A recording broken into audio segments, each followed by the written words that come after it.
আসসালামু আলাইকুম, সবাই কেমন আছেন? তো আজকে আমি একটা লং ভিডিও নিয়ে আসলাম। তো লং ভিডিও আসলে দেওয়াই হয় না। আর তো আজকে আমি এখানে মৃগেল মাছ রান্না করতেছি। তো মৃগেল মাছের ভিডিওটা দিব। মৃগেল মাছগুলো আমি একটু লবণ মরিচ সব কিছু দিয়ে হালকা করে ভেজে নিতেছি, যাতে একটু স্বাদটা একটু ভালো আসে। আমার কাছে আসলে পুকুরের মাছগুলো একটু ভুনা করে রান্না করলে একটু ভালো লাগে খেতে, তো ওই জন্য আমি একটু ভুনা করে রান্না করব। তো আমি পেঁয়াজগুলো একটু কষিয়ে নিতেছি। তারপর এখানে সব মশলাগুলো একটু ভালো করে কষিয়ে নেওয়ার পর একটু সব মশলাগুলো এখানে অ্যাড করব। লবণ দিলাম, তারপর হলুদের গুঁড়ি দিলাম, তারপর এবার আমি এখানে মশলাটা দিব।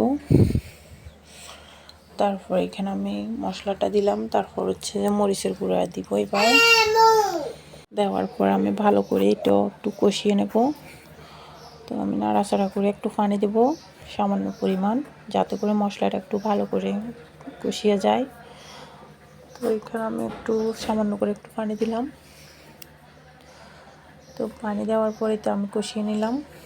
তারপর এবার আমি মাছগুলো একে একে করে সবগুলো মাছ ঢেলে দিতেছি।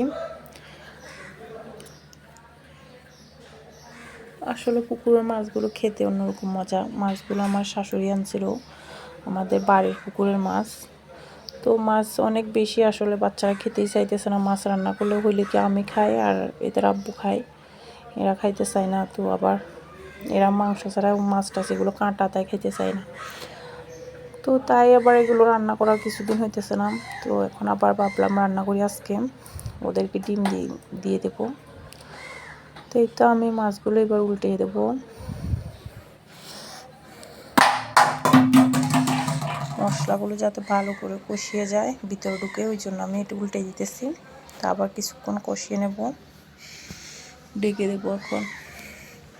তো আমি এখানে ডেকে দেওয়ার পর কষিয়ে নেওয়ার পর আমি একটু পানি দিলাম আমার পরিমাণ মতো। আপনারা আপনাদের পরিমাণ মতো দিবেন। তো আমার পরিমাণ মতো পানি দেওয়ার পরে এই তো আমার মাছটা হয়ে গেছে, ভালো করে হয়ে গেছে এটা আগের থেকে। তো আমি এখানে ধনিয়া পাতাটা দিব। এদিকে আমার ভাত হইতেছে, ভাতটা হয়ে গেছে। তো আমি আসলে বেশি কিছু রান্না করতেছি না, আজকে শুধু মাছই রান্না করতেছি। ফ্রিজে তরকারি আছে। আসলে সবজি রান্না করলে হয়েছে কি, বাচ্চারা খেতে চায় না এগুলো। 2-4 দিন ধরে এগুলো করার মধ্যে গড়াগড়ি খায়। তাই আজকে ভাবলাম সবজি রান্না করবই না। তো তাই আমি আমার জন্য মাছ রান্না করতেছি। বাচ্চাদেরকে ডিম করে দেবো, ডিম ভাজি করে দেবো। এদেরকে ডিম ভাজি করে দিলে এরা খুব খুশি। তো দেখেন আমার মাছটা হয়ে গেছে।